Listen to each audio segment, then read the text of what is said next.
Good morning students. Sahar mu pakhair shagardano. Good morning, sir. Sahar mo pakhair, sir. Take your seats. خپل ځایونو کښېنئ. Thank you, sir. Manana, sir. Keep quiet everyone. I am going to take your attendance now. ټول چوپ شئ. زه اوس تاسو حاضري اخلم. Rule number 1. Present, sir. Rule number 2. Present, sir.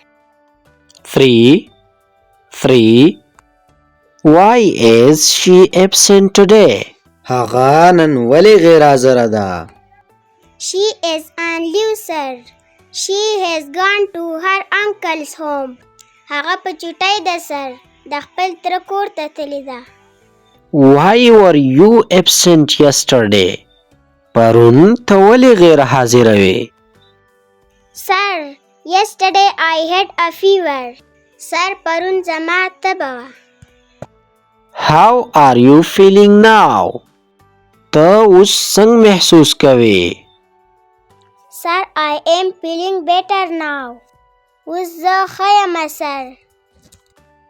Okay students, let me check your homework first. ښه د شاګردانو اجازه راکړئ لومړی ستاسو د کور کار وګورم. Sorry, sir. I could not complete my homework because I was sick. بخښنه غواړم, sir. ما خپل د کور کار نه دی کړی ځکه چې زه ناروغه وم. It's all right. And all the other students submit your homework now. سمه ده او نور ټول students اوس خپل د کور کار حواله کړئ. And don't worry, Javiria. Complete it by tomorrow. خپه کېږه مه جویریا, تر سبا پورې یې مکمل کړه. Okay, sir. ښه ده, sir. Now let us start our class. Everyone take out your science book. اوس راځئ چې خپل سبق شروع کړو. هر کس خپل د ساينس کتاب راواخلئ. Chapter number 3 and page number 21. سبق نمبر 3 او مخ نمبر 21. Teacher, this chapter has been already completed.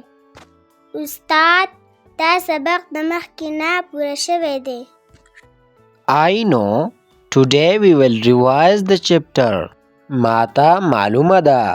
نن به موږ د چپټر بیا کتنه وکړو. Will we read the full chapter? آیا موږ به دا ټول چپټر وایو؟ No. Memorize all the definition for today. نه, د نن ورځې لپاره ټول تعریفونه یاد کړئ. Okay, teacher. سمه ده, استاد. Why are you all shouting? Don't talk to each other. تاسو ټول ولې چغې وهئ؟ یو بل سره خبرې مه کوئ. Teacher, may I drink water? استاد, آیا زه اوبه وڅښم؟ Yes, of course. او بالکل. Okay, take out your notebook everyone. ښه ده, هر کس خپل نوټبوک راواخلئ. Will you take a test, sir? آیا تاسو ټیسټ اخلئ, sir? No, it's not a test, but make sure to study this chapter thoroughly. نه, دا ټیسټ نه دی. دا صرف ستاسو د بیا کتنې لپاره دی. مګر ډاډ ترلاسه کړئ چې دا فصل ښه مطالعه کړئ. I might take a surprise test on the next week. ممکنه ده زه په راتلونکي هفته کې بغیر د وینا ټیسټ واخلم.